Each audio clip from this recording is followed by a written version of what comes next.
The show, a breathtaking drama. The location, a river in Africa. The main protagonists, crocodiles. Supporting actors involved, everything Africa's wildlife has to offer. The expansive stage of the Masai Mara in Kenya is an ideal location for some stunning combats. Heavyweight conflicts and touching family scenes.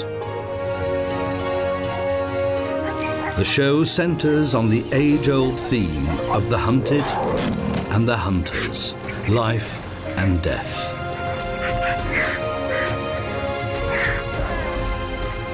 But none of the other protagonists can match this one, the killer that comes out of the water.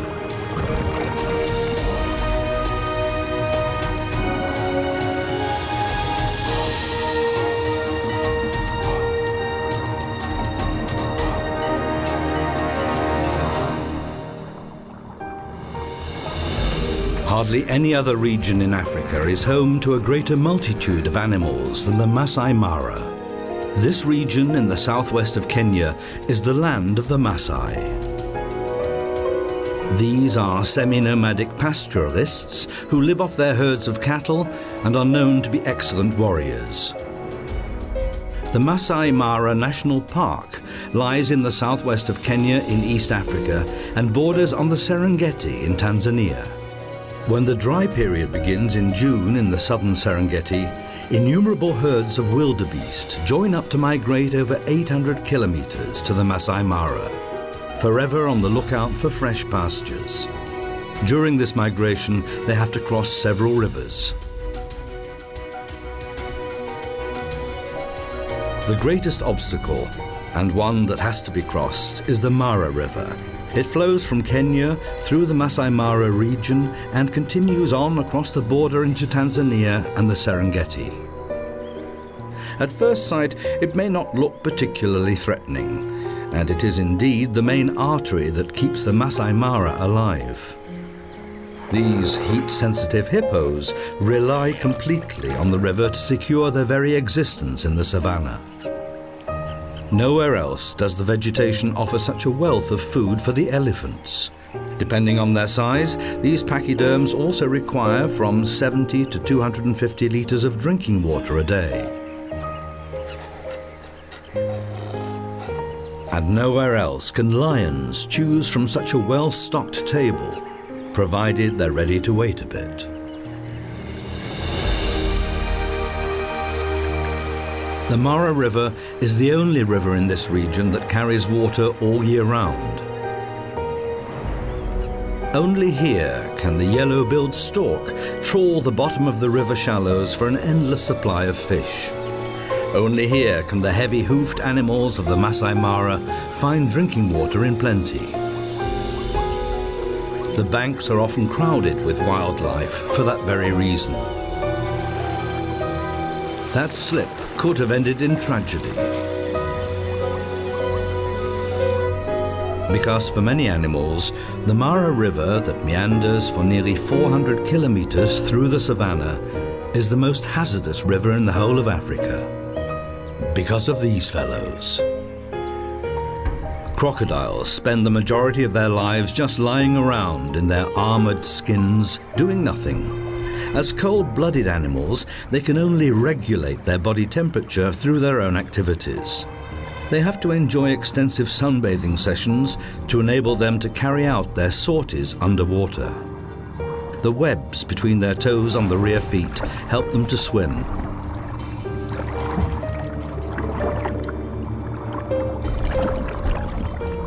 Their tail, that makes up around half of their 6-meter length, is what drives them.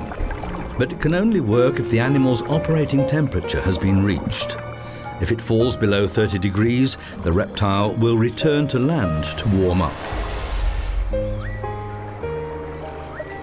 Half submerged, half above the waterline is a popular position. That way one can keep warm and look as harmless as a large piece of wood. But can mutate into an underwater torpedo in an instant. At the moment, though, there is little prey to go for, so a more leisurely pace is perfectly acceptable.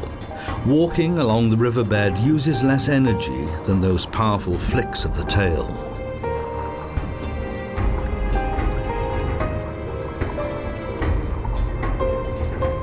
What looks like boredom-induced yawning is in fact temperature regulation. By opening its mouth, the reptile prevents its brain overheating. If it's still too hot, it moves into the water. A lunchtime doze underwater is only possible for a crocodile if the water is very warm. The geographical range of their existence is restricted to tropical and subtropical regions. They can't afford to waste too much energy. Most of the time throughout the year, they just wait, ready to attack with their fearsome jaws containing more than 70 teeth.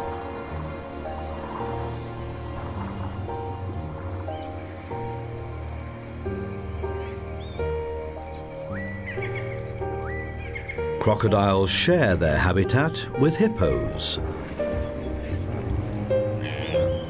In the Masai Mara, there are especially large numbers of hippos. These socially orientated animals form small herds of up to 30 individuals. Underwater, these heavyweights even look elegant thanks to the buoyancy effect of the water. Rather than actually swimming, they tend to walk underwater. They spend most of the day in the water because their sensitive skin would crack in the intense summer heat. They can stay underwater for up to 5 minutes before they have to come up again for air.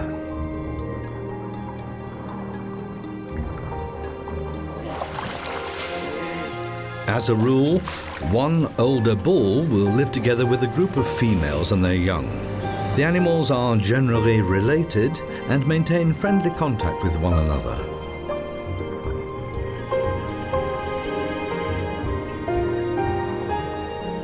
As long as there is sufficient water in the river, there are no grounds for rivalry.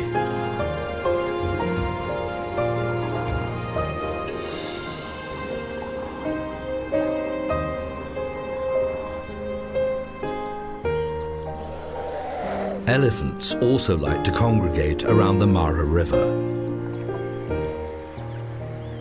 The smaller ones are best off keeping close to the adults. That way, they're less likely to become a crocodile's next lunch. Elephants are among the most socially orientated animals in the world. This little elephant has not yet learned how to use its trunk to drink with. That muscular appendage is still in the way.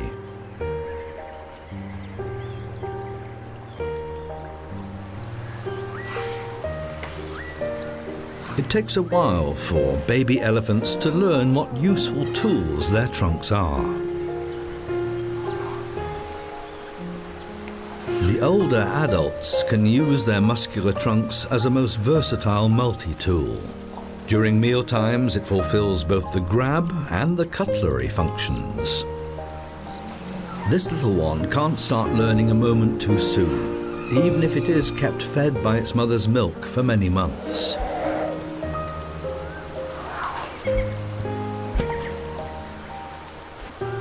In greetings, the trunk acts as a handshake appendage, and the mutual smells tell the other party the identity of the caller. And if it's not quite long enough to scratch with, one can always use a termite hill.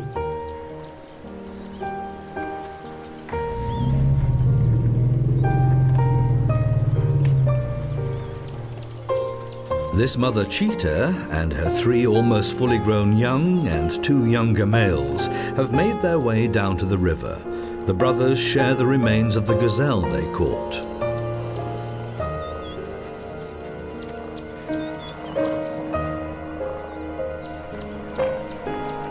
But the female cheetah also has to get some fresh food in for the family. The youngsters follow her, hopefully.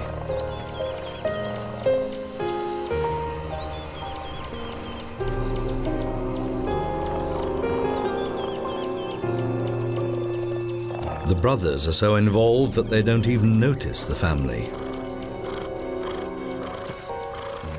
This one has been distracted. One youngster has discovered the hidden camera. But the mother has her sights on something else. What is that thing that neither runs away nor attacks?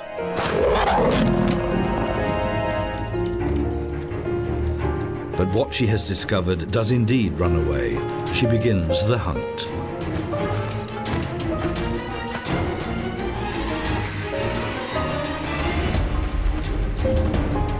A hare can accelerate up to 70 kilometers an hour, but the cheetah is even faster. This big cat can even reach speeds of 100 kilometers an hour over short distances.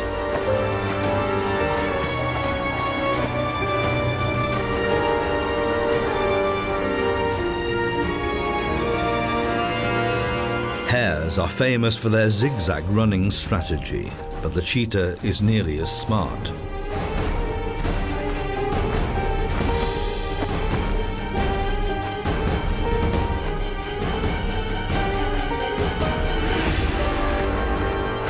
The big cat's strategy is to cause the prey to trip up with a carefully aimed hit of the paw. And yet,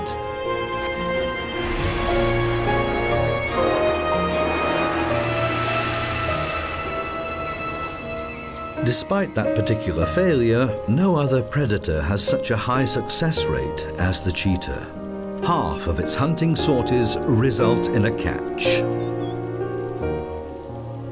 After hunting, the mother needs a long break to protect herself against overheating. The brothers also need time to recover. Full stomachs make one feel sleepy. It's not only the main stretch of the Mara River that is attractive to animals. Its stagnant oxbows are a haven for thriving aquatic vegetation, which has a regular supply of fertilizer thanks to the hippos. The ibises make use of the heavyweight creatures as platforms in their search for insects, some of which they find on the hippos' heads. The crocodiles are even better camouflaged here than in the clear waters of the main river.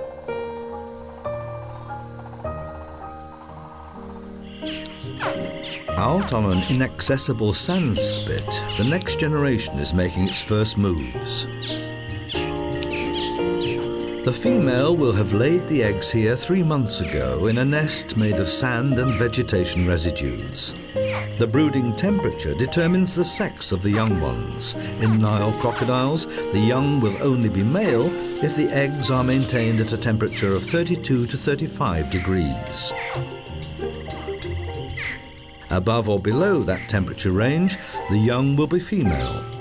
The calls they produce while still inside the eggs appear to stimulate the brood. They all hatch at the same time. Hardly have they left their nest when they are approached by a cavernous mouth.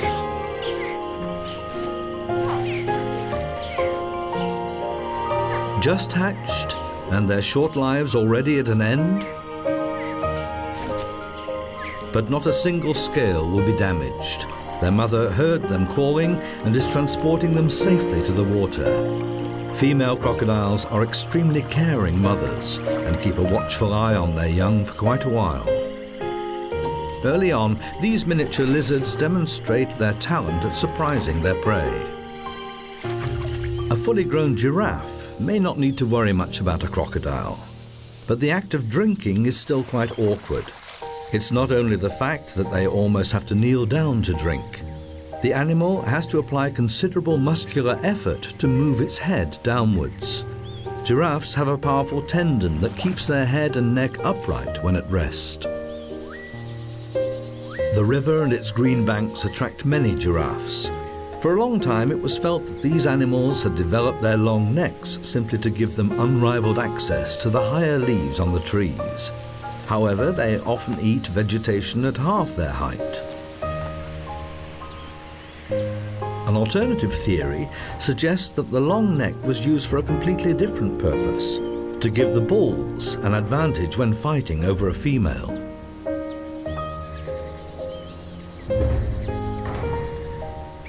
These two young bulls are merely practicing. They're gauging their strikes very carefully.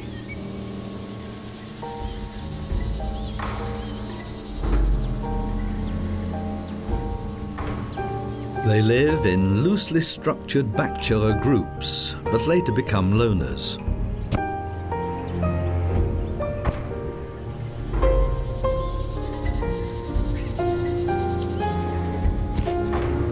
If they then meet a rival during the mating period, there will be no consideration for the other. They will then apply full power to their strikes, and their rudimentary horns or ossicones become dangerous weapons. The objective is to knock one's opponent off its feet. Many contests of this kind have left the loser dead. These two are not in any way intending to injure each other, let alone kill. But practice makes perfect.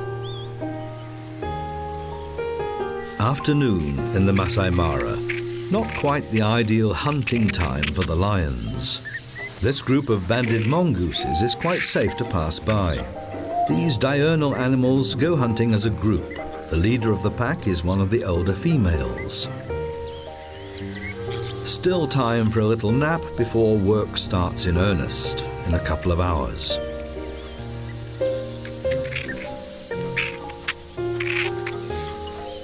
The mongooses scour the terrain for beetles, larvae and other insects.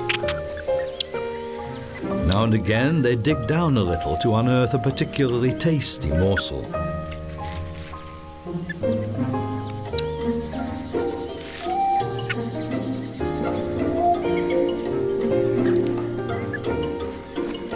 Even if they go out as a group, each mongoose searches for itself.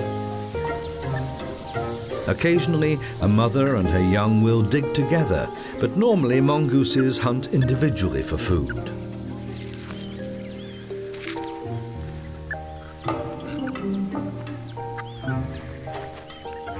There are nevertheless close ties within the group, which will usually consist of 3 to 4 pairs and their young. In the Masai Mara, this results in groups of around 35 animals. Impala are seldom seen alone.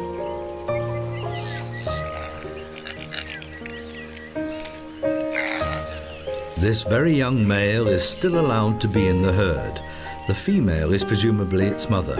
Otherwise, these herds consist of females and a few of the older males who will fight each other for mating rights during the mating period.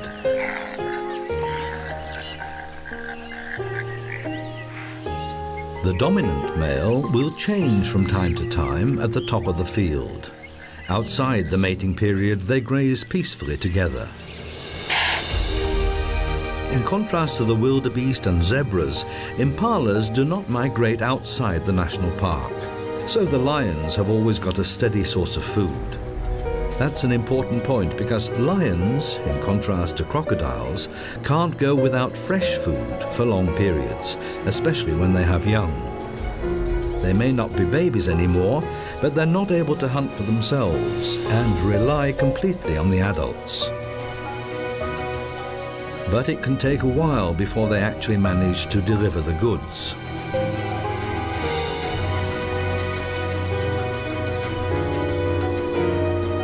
Lions are the only big cats that form a pride and maintain close social contacts.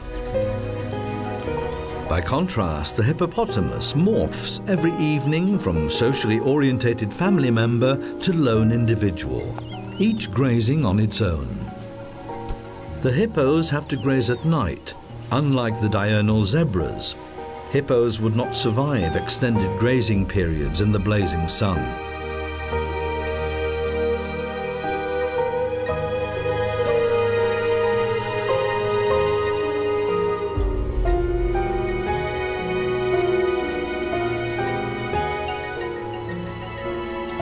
The king of the savannah still does not appear to be in a hunting mood.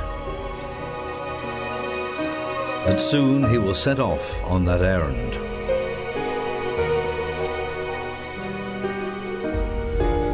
The animals in the Masai Mara have to be constantly on the lookout.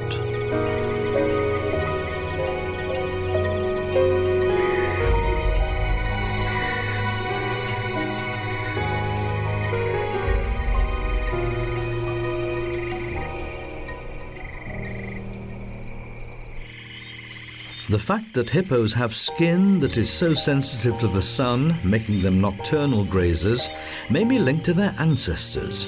They're related to whales. These massive creatures need not fear the dark. They have no predators. And anyway, the buffalo is busy with something else.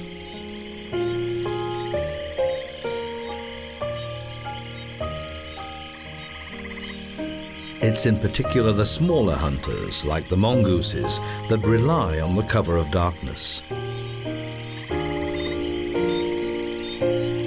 The hippo has to devour at least 40 kilograms of vegetation every night, which only accounts for 1 to 1.5% of its body weight.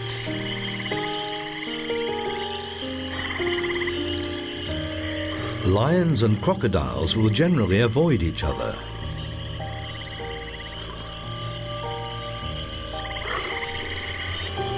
Generally. Lions will indeed protect their young or their dinner carcasses against crocodiles, but don't normally consider them to be prey. Perhaps these lions were just after an adrenaline kick.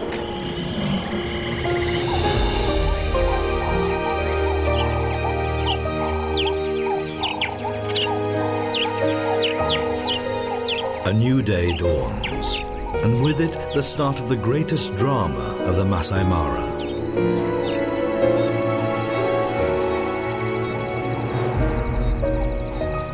The first wildebeest reached the river region.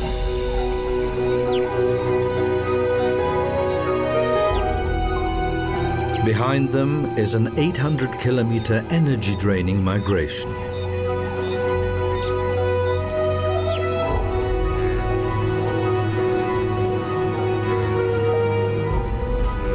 It's far greener here than in the overgrazed Serengeti.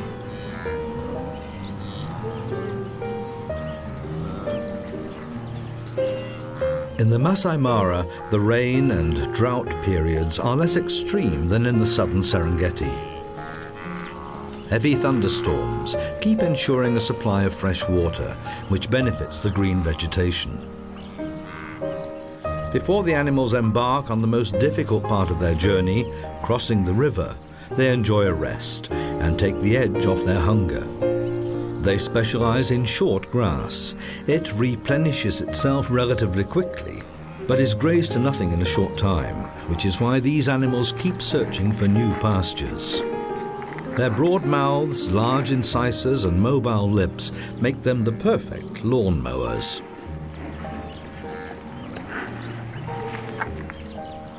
For some, though, the luscious green came too late, and it doesn't take long before they're discovered. For the vultures, wildebeest that die of exhaustion are a feast.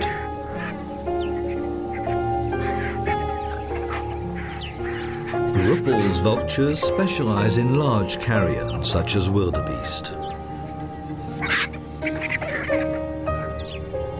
The marabou may be larger than them, but the vulture's sharp curved beaks are far superior, both as meat cutting tools and weapons.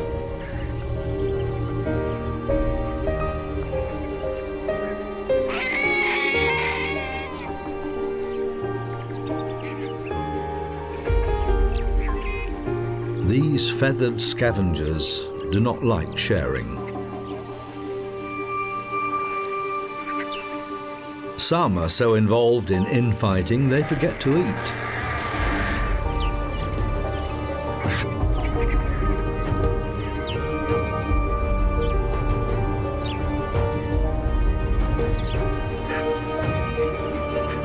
But these quarrelsome creatures provide an important service to the Masai Mara.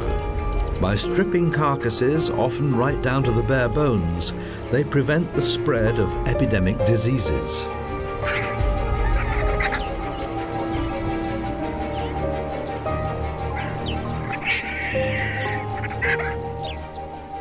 When they're not fighting, Rüppell's vultures can devour as much as a fifth of their own body weight in one sitting. That can be 1 to 2 kilograms. Having eaten their fill, they find taking off a bit cumbersome.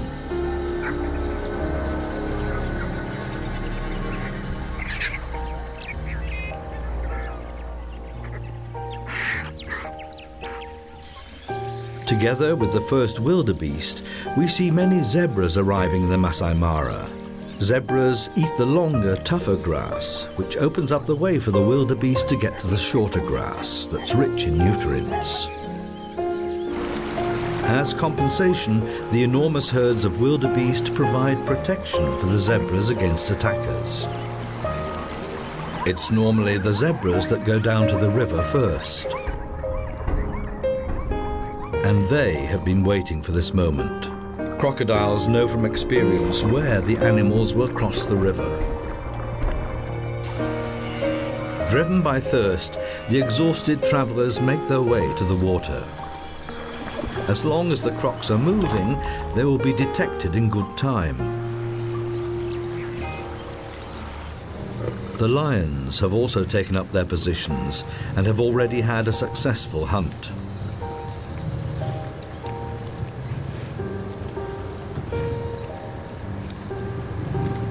But it's not enough for the full pride.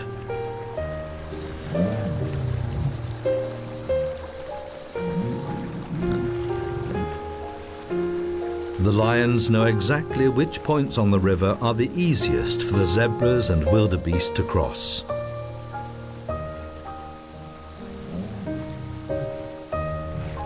While some of the lionesses keep a watchful eye on the young, others are closely watching out for the arrivals by the river.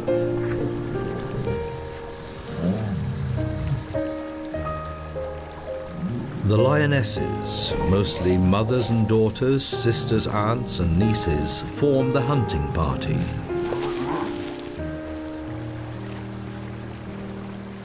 Crocodiles may not be quite as social, but later they will need each other as well.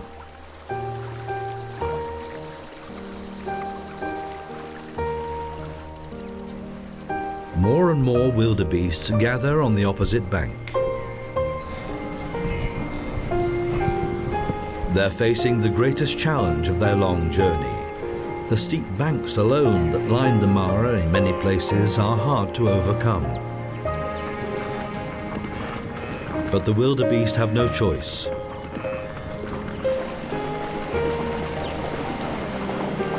Down by the river, the life-saving herd becomes a liability. Hundreds of animals push their way forwards, leaving no opportunity for escape. The underwater hunters are on their way.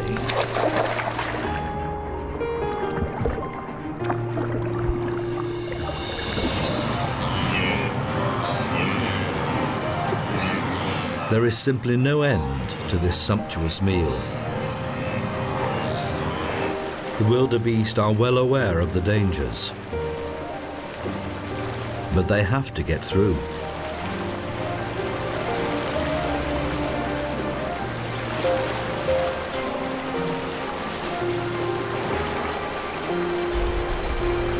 The river literally puts obstacles in their way, and those rocks are often deceptively slippery.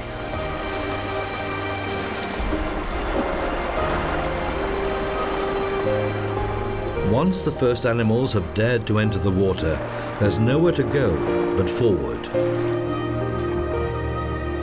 The crocodiles try to attack the open flanks. If they get too close to the thick of it, they're at risk themselves.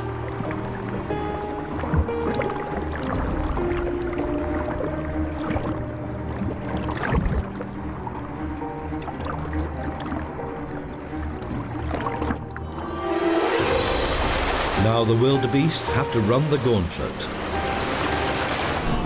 They have managed to reach the safety of the bank.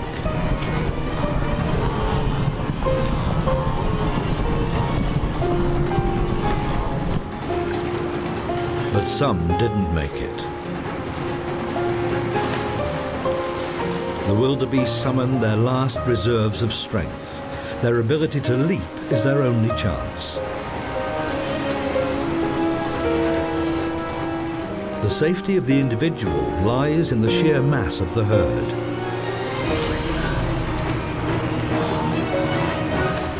But the crocodiles are not alone.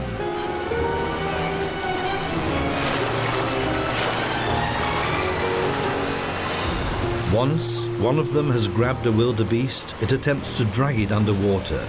The other crocodiles will help.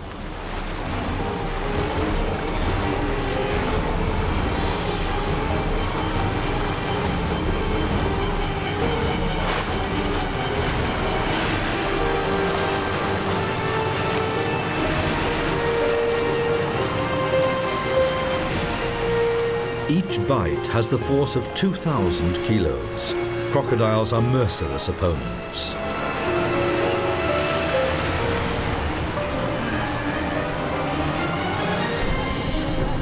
And the animals that pass the first hurdle are faced with the next ambush. The lion attempts to immobilize the wildebeest by biting into its throat.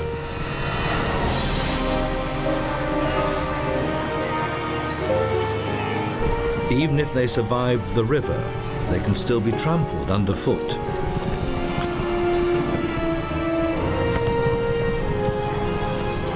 The youngest wildebeest, born only a few months before in the Serengeti, are experiencing this terrifying migration for the first time. They need to get back up to strength. But the trek must go on.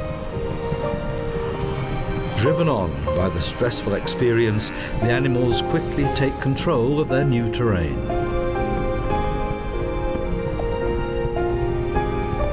This large-scale partnership of convenience will now separate into smaller herds until it's time to return to the Serengeti in 2 months' time, following well-trodden ancestral paths. The Battle of the Mara is over for the time being, and the vultures will finish what the crocodiles could not.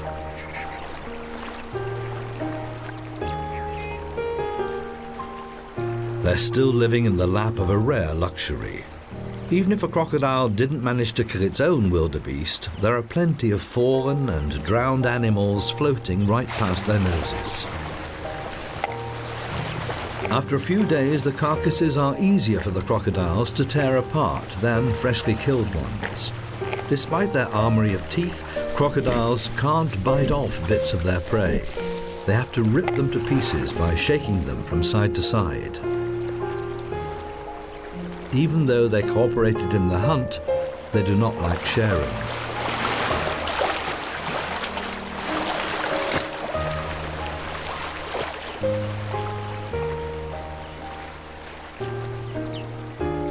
For the lions, the riverside hunt is now over. But the Pride had a successful hunting trip. There's plenty for everyone, and even the chance for the youngsters to practice dismembering the kill.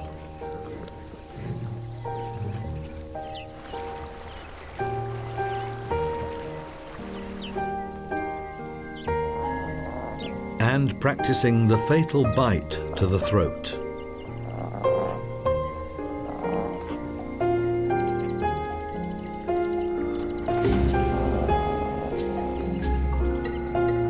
For the youngest, it's all just a game.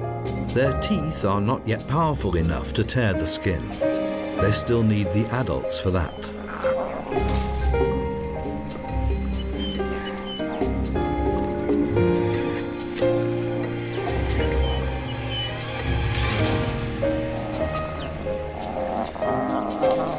A full stomach feels good.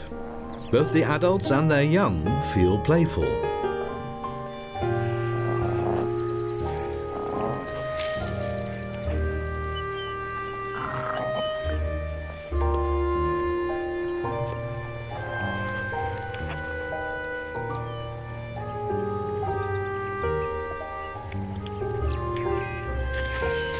But this unconcerned rollicking can't last long. The adult lions know that if they leave the carcasses unattended for long, there will soon be nothing left. So they drag them to a safe larder, a tough task even for a fully grown lioness. Hunting and eating are thirsty work.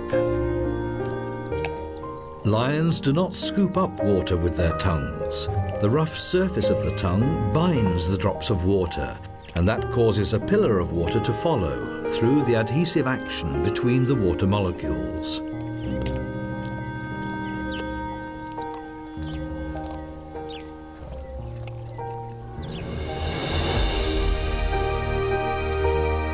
The surface area of the Masai Mara is a mere tenth of the size of the Serengeti. And yet it provides sufficient food for both the new arrivals and the long-established indigents. Most of the steppe zebras and wildebeest are migrants. These common tsessebi live here permanently. The males like to stand on raised hummocks to keep an eye on their territory and their females. Since both sexes look very similar, the females often copy this behavior to confuse male intruders.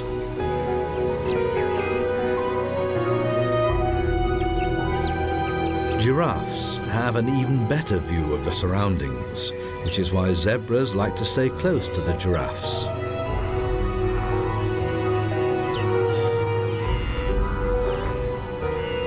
In the searing midday heat, every unnecessary movement is avoided. Even the jackal can't summon the energy to hunt.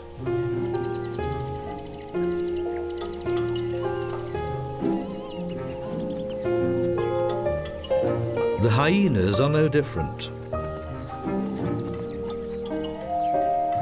Despite their reputation, hyenas are not merely dim scavengers. These youngsters will grow up into skilled hunters, capable of attacking even large hoofed animals such as wildebeest or zebras, individually or as a pack. But that time is still some way off.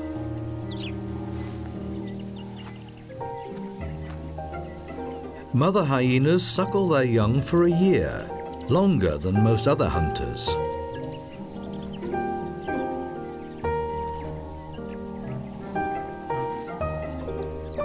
Hyenas live in clans, controlled by the females, and with a clearly defined hierarchy. The mother will pass her role on to her cub. Common tsessebi are the preferred prey of hyenas, but not in the merciless midday heat. Nevertheless, even after the Great Migration, the drama of life and death is replayed over and over again in the Masai Mara. An African buffalo has died and has not yet been discovered by scavengers. Its companions try to protect it, and it looks as if all of them feel the need to reassure themselves that their fellow buffalo really is dead. The herd is looking confused and disorientated. Perhaps the dead animal was a dominant, mature female.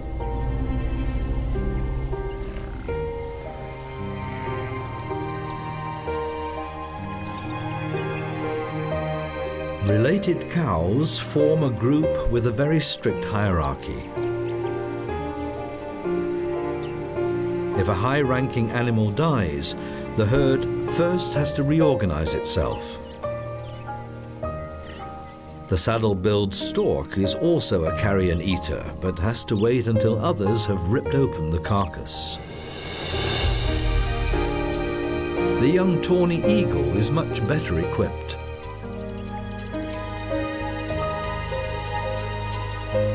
As pure vegetarians, elephants are most definitely not interested in carrion. In contrast to popular belief, however, they do not only eat leaves, In the savannah, they eat almost exclusively grass, and lots of it. An adult elephant will devour 200 to 300 kilograms of vegetation a day.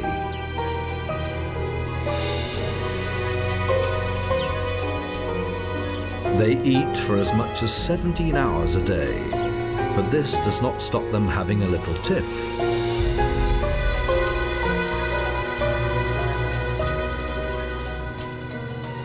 Even the babies try to work out how Mummy does it. But this little one has chosen the wrong place.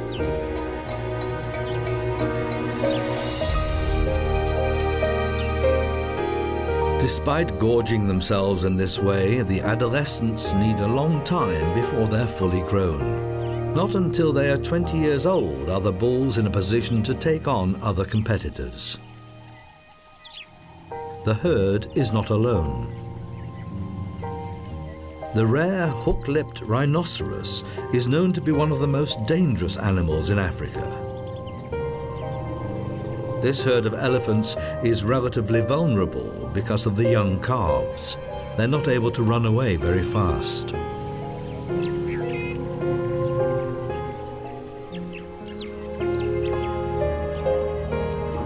The aggressive rhinoceros bull considers the elephants to be a threat. But the lead cow wastes no time and is ready to protect her herd.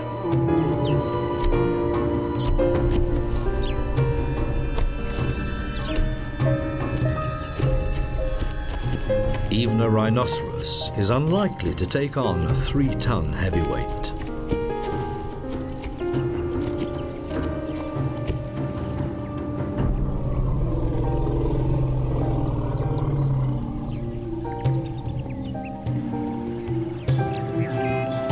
The herd relaxes again.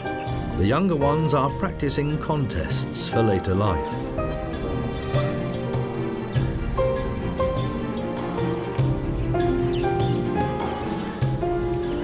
But they're back in someone's sights again. The cows remain unperturbed. The young are safe as long as they are close.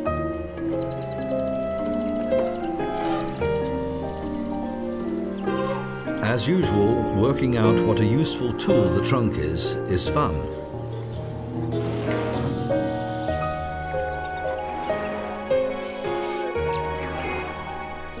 However peaceful the scene may appear to be, the elephants face an uncertain future. Poachers are still keen on killing these majestic animals for their tusks.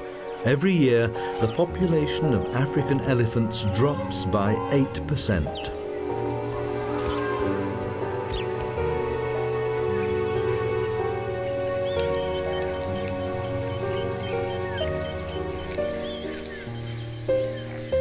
Close to the Mara River, there are many smaller woodland areas, and the impalas love to retreat to these places.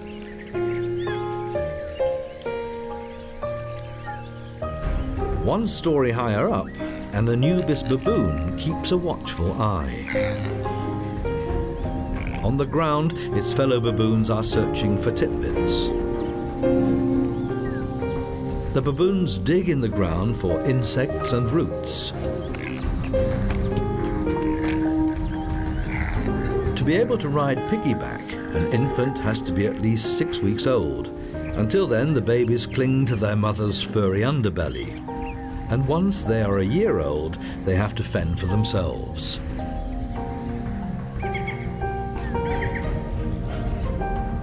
At an age of around 3 months, the young begin to take an interest in each other and play together.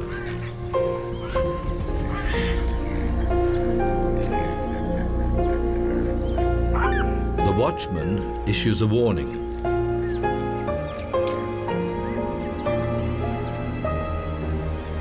The lion has no chance.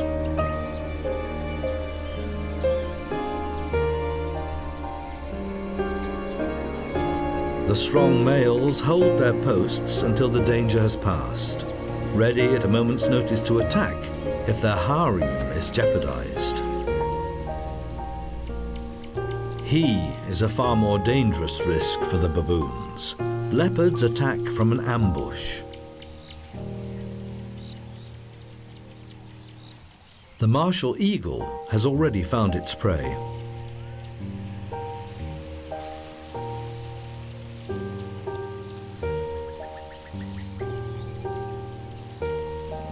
It's still too hot for the leopard. Big cats do not go hunting until dusk. But they are already being watched. Raptors often stay close to larger hunters because there's a good chance that a successful hunt will leave something for them.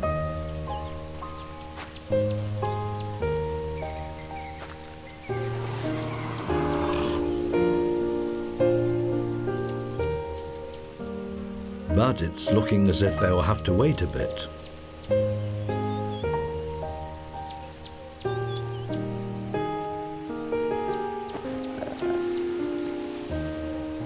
Or will they?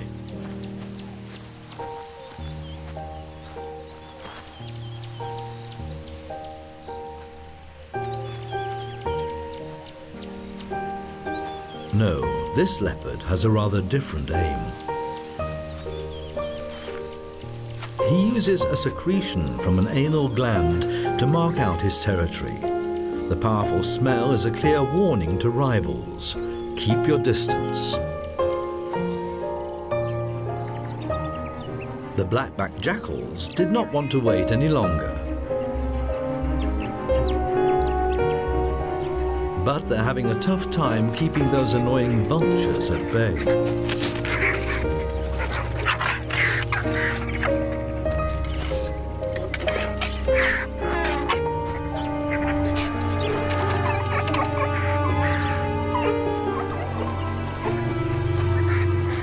The moderately sized hunters are clearly outnumbered by the vultures, and a fair amount of their freshly replaced energy gets used up again.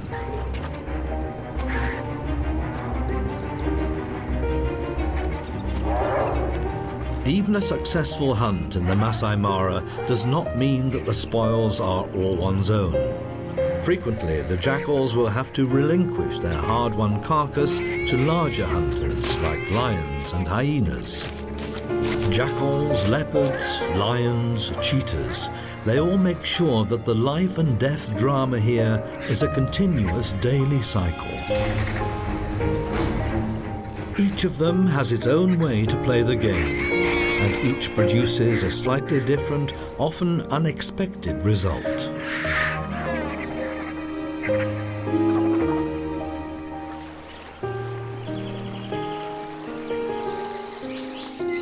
But none of them plays the game in the same dramatic and unusual way as these animals.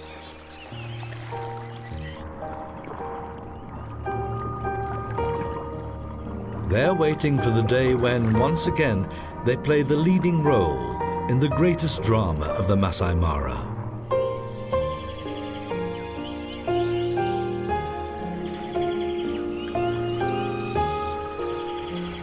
The day the wildebeest crossed the river.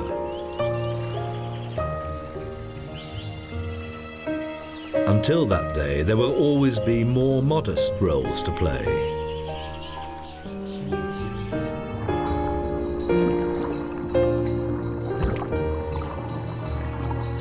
Whether the prey is big or small, the director's instructions are always the same. Has this yellow-billed stork not noticed the living tree trunk?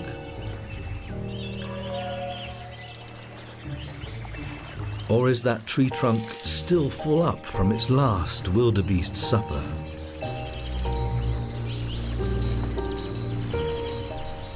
Whichever way it goes, there's permanent tension in the air.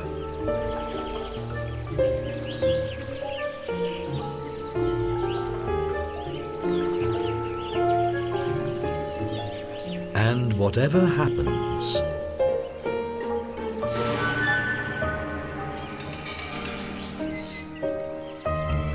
the result is not known in advance.